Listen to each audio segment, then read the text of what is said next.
What up, everybody? Welcome back to the Cafecito and Kane show. Please, if you haven't done so already, hit the like and subscribe button. We are going through the schedule. We did the Florida game last week.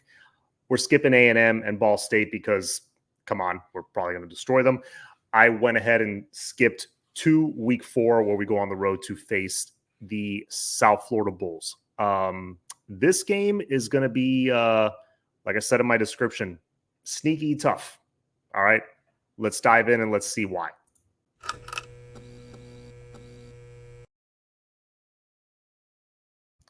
Okay, so University of South Florida, we go on the road to face them.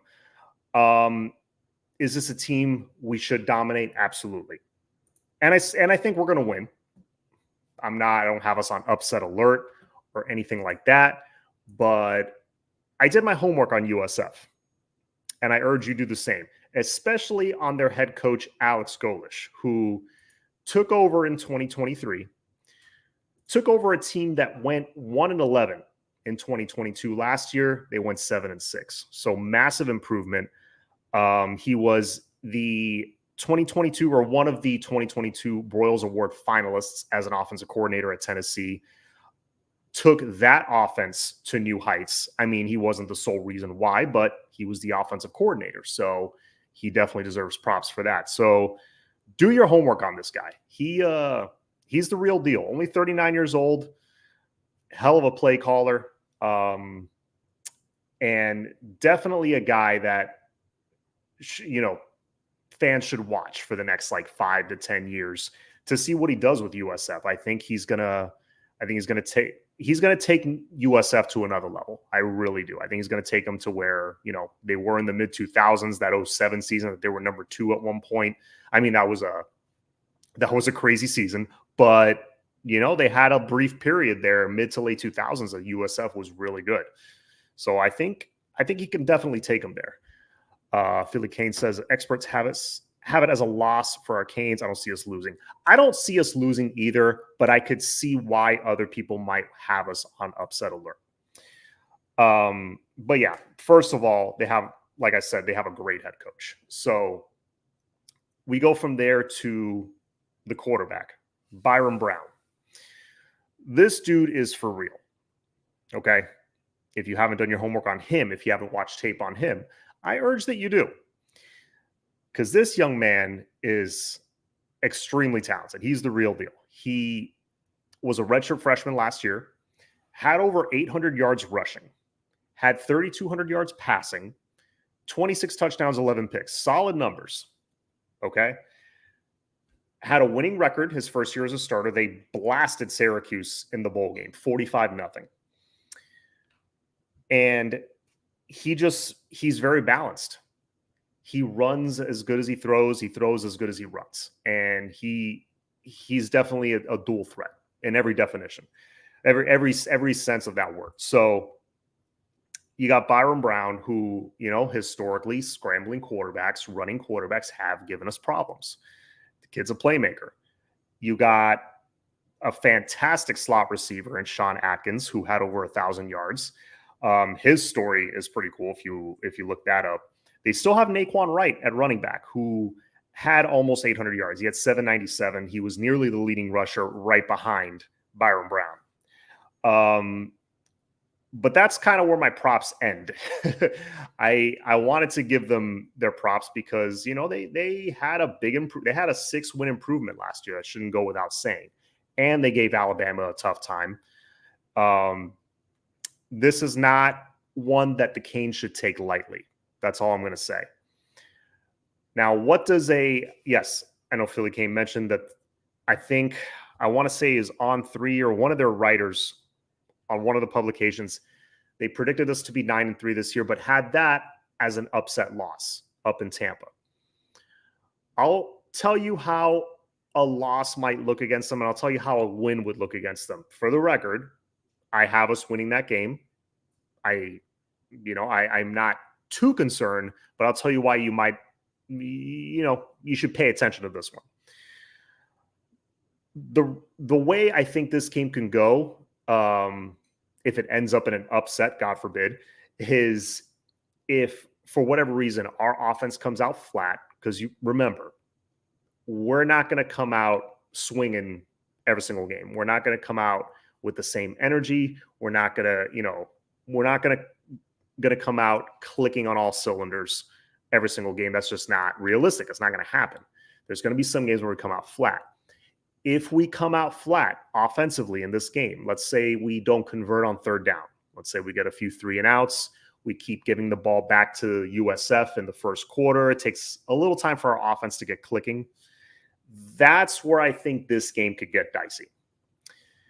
The more you keep Byron Brown on the field, the more nervous I would get.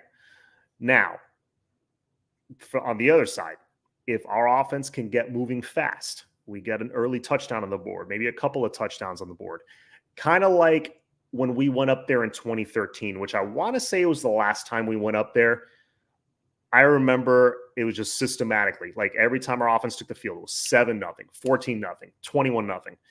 We got off to that kind of start. Obviously, we're going to be fine. And I could totally see our offense doing that. If it starts off like that, we're good. I have no concerns whatsoever. You can start celebrating early. You can empty the bench, put the backups in the second half, and we're solid. But yeah, a lot of it's going to come down to that, to how our offense starts off. Because again, if you can keep them off the field, keep moving the chains, keep converting on third down, cash in the red zone, which I believe we're going to be one of the better red zone teams in the country, because that's one of the only things that held us back last year. So take care of business there. Get off to a fast start on offense. I think we're going to be all right. Our defense might be a little vulnerable to Byron Brown's running ability, dinking and dunking, hitting Sean Atkins on third downs and converting, keeping the defense on the field. That's what we want to avoid. So this one, honestly, is pretty straightforward. Keep their offense off the field, keep moving the chains, keep scoring.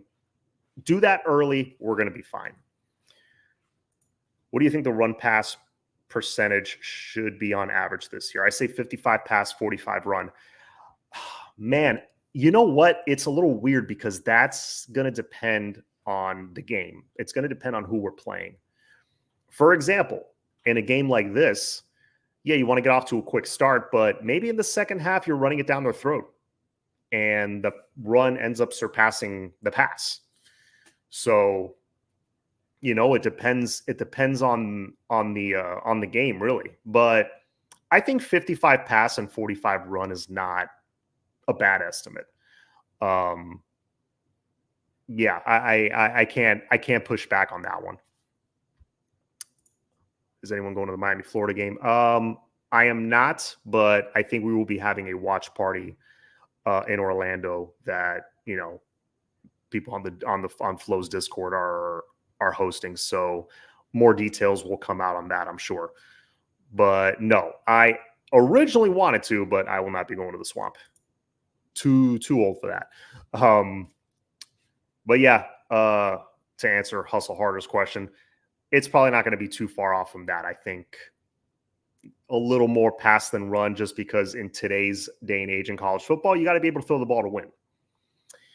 There's going to be some games that we're just ramming it down their throat in the second half, and and that's it. Now, why are you concerned with the Gators offense? With their losing ETN. Oh, losing ETN and first round receiver. The only thing I'm concerned about with the Gators offense, really the Gators in general, schematically, the only way I think they will beat us or can beat us is getting out schemed, kind of like what happened in the Louisville game. If we get into an X's and O's battle with them, that they're converting on third down a lot and keeping our defense on the field, just like what I'm talking about in the South Florida game, then Florida definitely has a chance. They have a good chance. And look, playing in the Swamp is no joke. Now we know it's going to be a 3:30 game. Take from that what you will. Honestly, I think that that helps us a little bit. I wanted the night game, but if anything, the day game might take away from that Swamp atmosphere a little bit. Mario has to prove to recruits he can open it up. Too many wide receivers in 25 to be a run heavy squad. Plus a portal QB will be needed. I mean, not a bad point. I definitely think, like a lot of people do, that our next quarterback for 25 is not on our roster right now. The dude I was just talking about from South Florida, Byron Brown, if he shakes loose and enters the portal, I'm not saying he's going to, I'm just saying hypothetically, you should probably take a look at him. Do you think Napier can out-scheme Guidry? I have a hard time believing that. Listen, stranger things have happened. I have a hard time believing that as well, but we have in the past, I'm not saying this team, this specific group of guys, this specific coaching staff has, but Miami teams in the past have been out-schemed by teams they shouldn't have been out-schemed by, outplayed by teams they shouldn't have been outplayed by. I don't rule out anything in a rivalry game like this, especially on the road with a crowd like that. I don't rule out anything. I would think Guidry is going to have that on lock, though. I agree with you, Juan. I'm just giving different scenarios of how Florida can win this game, 100%. But this is how they would do it. I don't think they're just going to straight up out talent us. I think we have a better team on paper, but they're going to have to throw in some wrinkles and things like that to be able to overcome it. Our defense, I don't think will be as strong as our offense, though. I think that's been the general consensus of from all the shows and all the people talking about the team. Safety, inexperienced. I'm a little concerned there. Lance Guidry's defense is tough to learn.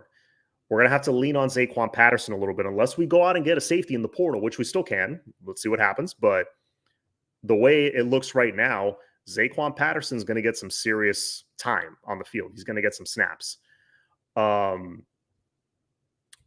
I think he's going to make his freshman mistakes, but he's going to make some plays.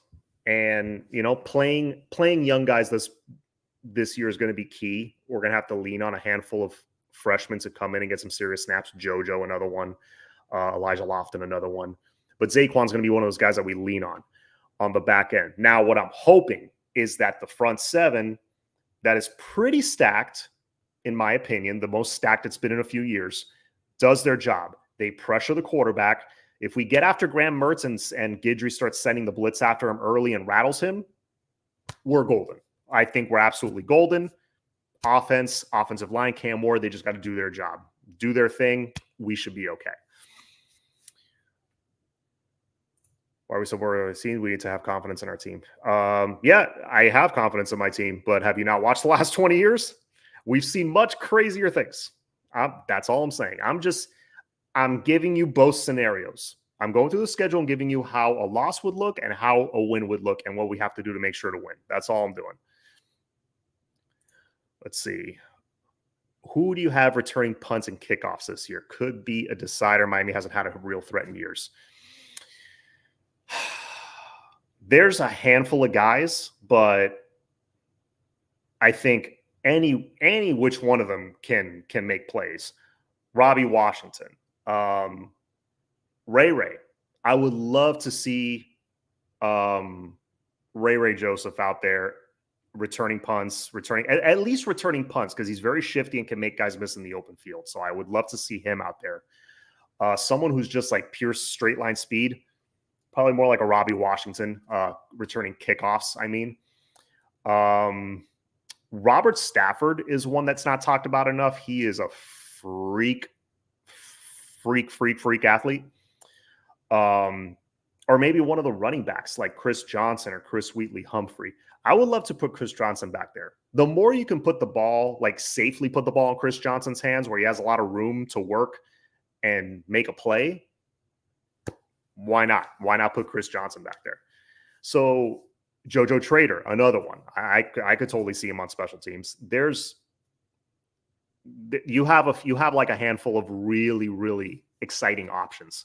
So I think the next great kick returner at Miami, I had Mike McCoy on the show 3 weeks ago, and we were talking about this towards the end of the show, and he was like, yeah, we have that guy on the roster right now. We just got to find him.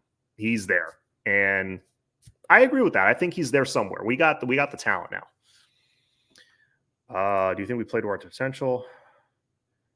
Mario keeps his hands to himself. I think we play much closer to our potential this year, Juan. It's funny because you go back over the past regimes, it's followed kind of a pattern, right? Go back to Randy Shannon. Larry Coker gets fired after 06. We go 7-6 for the first time in ages. And Coker gets fired. We hire Randy Shannon, right? First year, disaster. We go 5-7. Second year, improvement, 7-6. A lot of his guys start coming into the fold. Third year, we go 9-4. Big jump. Get off to a hot start. We beat FSU. We kill Georgia Tech on that nationally televised game. We beat Oklahoma. Y'all remember that 09 season with Ja'Cory. So that was year 3. Al Golden, similar pattern. He takes over. It's crappy first year. He goes 6-6. We end up taking our self-imposed bowl ban. We don't play in a bowl game. Second year, same thing. Don't play in a bowl game. Then we go 7-5. Improvements, he's starting to get his guys in. And then third year, I want to say we go 9-4 again. That was the year we started 7-0. We beat the Gators at home to start the season. So third year, big jump. Mark Richt, with him, it was second year, big jump, because now all the Nevin Shapiro stuff is in the past. All the restrictions on recruiting and visits and all that stuff, that's kind of, being phased out. We're operating like on all cylinders now.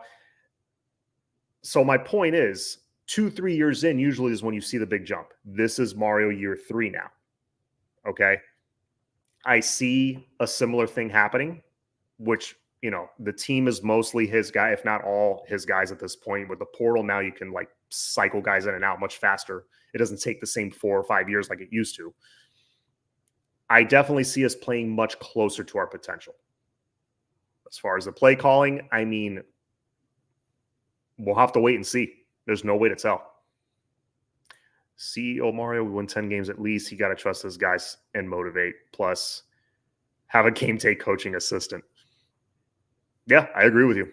The timeout usage has been very not good. So, yeah, that definitely has to improve. That could hold us back. And also injuries. Just stay healthy. Cam to X is going to be hurt a lot. Yeah, Cam seems to be developing a nice rapport with all the receivers, in my opinion. Receivers, tight ends, everybody. Whereas before, it was just like quarterback to X. That was, you knew third down, that's where he was going. Now, he's finding everybody. I noticed during the spring, he had a nice rapport with Isaiah Horton. Watch out for that. I really believe Horton's going to have a breakout season this year. Believe it or not, JoJo could play DB and make an impact. Yes, I'm aware, and I agree with you. He might be just as good a corner as he is a receiver. He's that good. But yeah, I can't wait to see JoJo on the field. I can't wait for you guys to see JoJo on the field. It's gonna be hilarious. Thank you, sir. Respect. I appreciate that. But yeah. But anyway, back to the USF game really quick. Those are my thoughts. I think it's going to be a win. Offense really has to do their job, though. You cannot get into one of these muddy battles that it's, you turn the ball over maybe once or twice early and, things, or a block punt happens or something doesn't go your way early. Could get dicey. I don't think that's going to happen. I have this one as a W. Let's see if I missed anything. But, wanted to bring this up. So when we did our show last night on Flo's channel, we were talking about several things. We were talking about dark horse Final Four candidates. Well, first we were talking about who we think is going to make the Final Four. I have it Oregon for sure. Who else did I have? I think I had Ohio State, but then I changed it to Ole Miss. Texas I had as another one, and Georgia. I think that's a pretty – I'd be surprised if it's anybody else.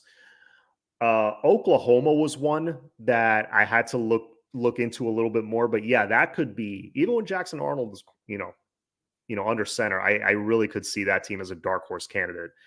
But then some people in the comments were like, well, you don't believe in Miami making it? I'm like, what the hell? You got to realize making the playoff, which is a 12-team playoff now, remember, and making the Final Four are two completely different things. Let me tell you why. The amount of depth you have to have, the amount of layers of talent stacked at each position that you have to have is crazy, because remember, you're going from a sport that not too long ago was used to playing 12, 13 games a year. It wasn't that many years ago. Now, with the 14 playoff that was instituted 10 years ago now, which I can't believe that was a decade ago already. Now you're playing 15 games if you make it all the way to the end, I think. But let's say Miami makes the Final Four, right? You got your 12 regular season games. You got a conference championship. And say they win the ACC, which I can totally see Miami doing. I agree, Juan. The ingredients are there. I can totally see Miami doing that. They sneak into the playoff. So that's 13 games they played, right? Then playoffs round 1, 14. Playoffs round 2, 15. Then you get to the Final Four. So you have to get through 15 games just to make it to the Final Four. You have to win your conference, get into the playoff, and then win 2 playoff games, which you're going to be facing one of the best teams in the country. Or two of the best teams in the country, I mean. So it's 15 games already. Say you're in the Final Four now, then that's 16 for the Final Four round, and then 17 for the championship game. Granted, it's only 2 teams that make it this far, but that's a 17-game schedule. Has anybody stop for a second to look at that? I don't think we quite have the depth yet to gut it out for 15 games. I just don't. I think we're about a year away from that. Give me another year and say we go out and land another really good quarterback in the portal next year. Then now we're cooking. Then maybe I can have us as a Final Four candidate. But man, I don't think we're close. I don't think we're quite there yet as far as having the personnel, the raw material, if you will. D-line, O-line, linebacker, running back at Fletcher plays, wide receiver, stay injury free. Yeah, it would be a war of attrition at that point, especially for for everybody, not just us. But that'll be interesting to see to see how the sport adjusts to that. But that's for the teams that make it to the championship. 17 games. That's an NFL schedule. That's crazy. Do you believe Mario can do what Butch Davis did at Miami, even though different era, different time, different circumstances? Well, let's compare them side by side. Butch came in during a time where, sanctions were happening. Team was on probation. They were getting docked an unprecedented amount of scholarships at the time, aside from SMU, who just straight up got the death penalty. But yeah, teams, the NCAA didn't come down on teams that hard back then, usually. And then they come fresh off 4 national championships in 8 years. They come down on us like that, and boom. It's like you took the heart out of that team. And then 95, I think they won 8 games. I think they won 8-3. They didn't go to a bowl game. 96, I know they went to the CarQuest Bowl. They won I think they also went 9-3. They were playing less games back then. And then we go 5-6 in 97. Start coming out of it in 98. 99, you see the signs, and then 2000, boom, we're off and running. So what Butch did was astounding, really. If you look at it, he recovered so quick in just a few years. And nobody thought we'd bounce back from it. What Cristobal's dealing with is very different. What he's dealing with is in this era where money, facilities, all that stuff matters so much more. It does. In the 90s, not so much. Miami was not Miami was not known for their facilities at all back in the 90s. It's just the NFL guys, the former players, they would come and train, and it didn't matter what the facilities looked like. They would, because they knew what made them great was Green Tree. What made them great was that little gym that they worked out in, and it didn't matter. But now it does. So money is more important than ever before. So it's apples and oranges because of it's just different times. But what Mario's dealing with is more him convincing the school to invest more money, getting the money from donors and all that stuff, and bringing us financially to a level that we should have been 15, 20 years ago. He's helped us close that gap. But as far as just the end result, just getting us back to prominence, I think he definitely can. Will it happen? We'll see. This is what I've always said. I know, like, the floor for Mario, he's going to get us back to being, and this is worst case scenario, he'll get us back to being like a 9 or 10 win team every year, and we're solid. We are a solid program. We're a physical team. We're winning most of our games. We'll lose a couple here and there that we probably shouldn't have lost, but we're a solid team. We're going to good bowl games, getting great recruits. We're like that level.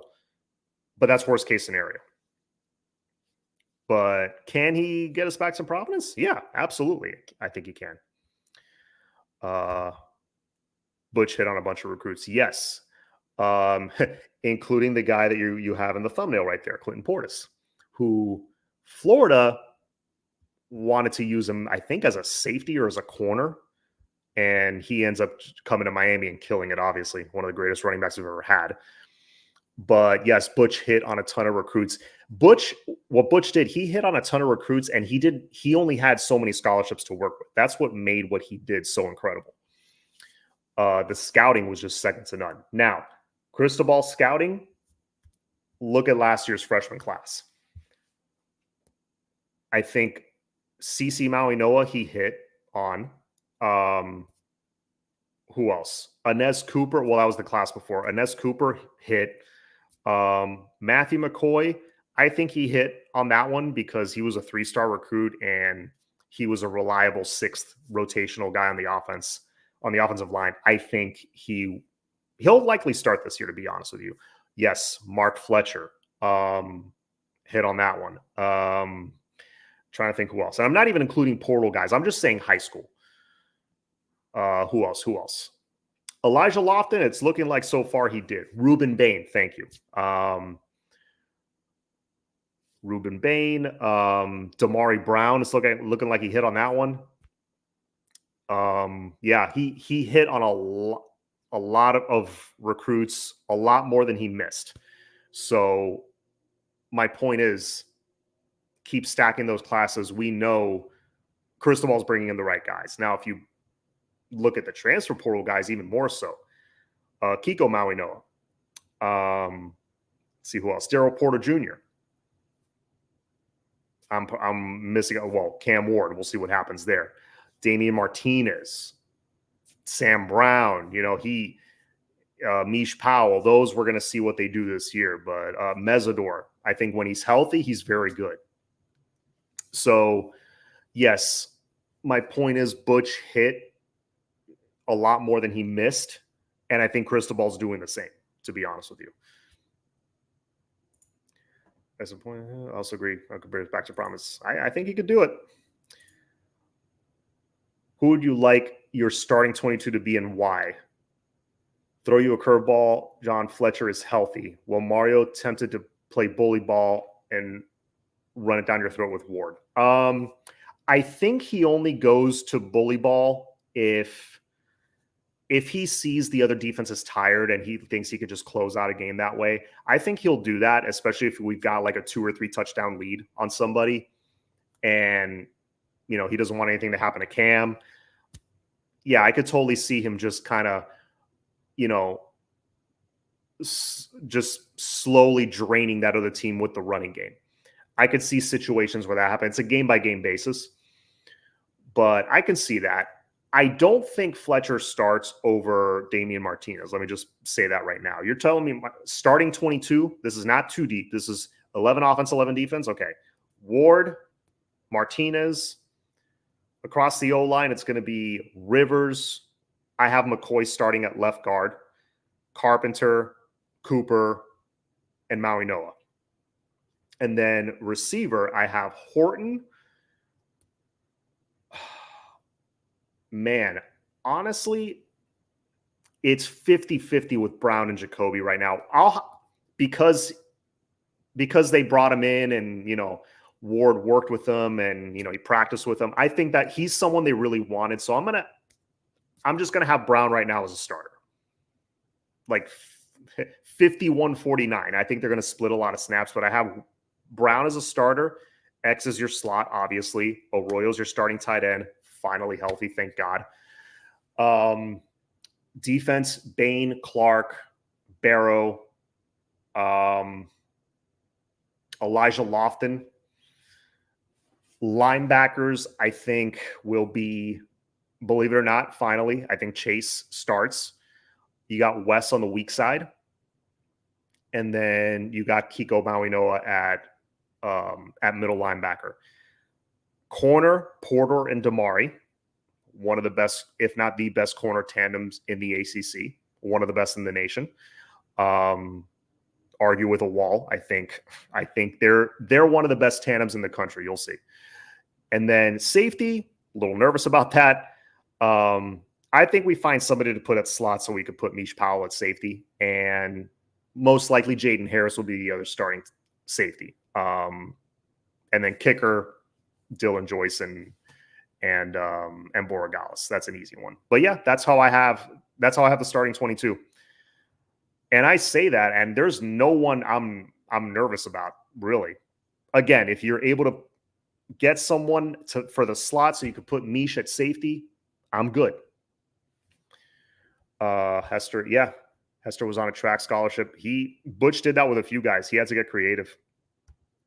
And now there's a different version of that. There's NIL. So who's to say, and I know people have talked about this before, who's to say you don't bring somebody in as a walk-on, but they're getting paid through NIL, so who cares if they're not getting a scholarship? You know what I'm saying? So I think you'll see more of that happening. Are we doing Francis a disservice by having him a tackle? I think he's a better guard prospect. McCoy will kill at a tackle. I'm just saying Francis at tackle for now just because he, for a true freshman, did very, very well. And I think he can only go up from here. That's why I have him at tackle. And going into a game like Florida week 1, you want stability. You want familiar. You want two tackles who were there, who were pretty successful last year. Why not bring them back? Don't fix what ain't broken. Maybe tinker with it the next few games. That's how I see it. And I agree. I think McCoy's versatile. He could do guard, but he could kill at a tackle as well. I would just feel iffy about putting a brand new tackle with our brand new quarterback back there. It's I don't know. Florida's D-line has some size. They have some athletes. They're no joke in the front four. So I'd go with familiar. I believe Butch got the ball rolling with Ed, Reggie Wayne, took off with DJ McGahee, Portis. Yeah. Well, I think a few of those guys, a few of that caliber of guys we got, I think, in this class, believe it or not. Will we develop them? Will they develop? Will they put the work in? Let's see. Porter's going to be nickel with Brown, and Richards has a very good spring. Yes, Jadeus had a very, very good spring. Unless we get Ponder at nickel. Yeah, we'll see. Well, no, Ponder, I think, already committed somewhere. I don't think he's available. I think he went to Indiana, if I'm not mistaken. But would have loved him, though. That kid's a stud. All right, guys. So 35 minutes in. The guys, the 38 of you that are in the chat right now, thank you for hanging out with me today. Hit the like button. Hit the subscribe button. Next week, we will try to have a guest on to talk the next game on the schedule, which is Virginia Tech. All right. We are trying to flip. You are correct. We'll see. That's all I'm going to say. But he is committed somewhere right now. But yeah, again, thanks for being on with me. We will be talking Virginia Tech next week. That's the next game on the schedule. That's where I think the schedule starts to get a little tougher. That game to me is Georgia Tech, 2023 Georgia Tech 2.0. That's a repeat. It's almost like we have a chance at a do-over. Okay, so we'll go over that next week. Should be fun. Thank you guys for being on. As always, it's all about that you. Go Canes. And go Panthers. I don't know what the score is, but I'm going to check out the game right now.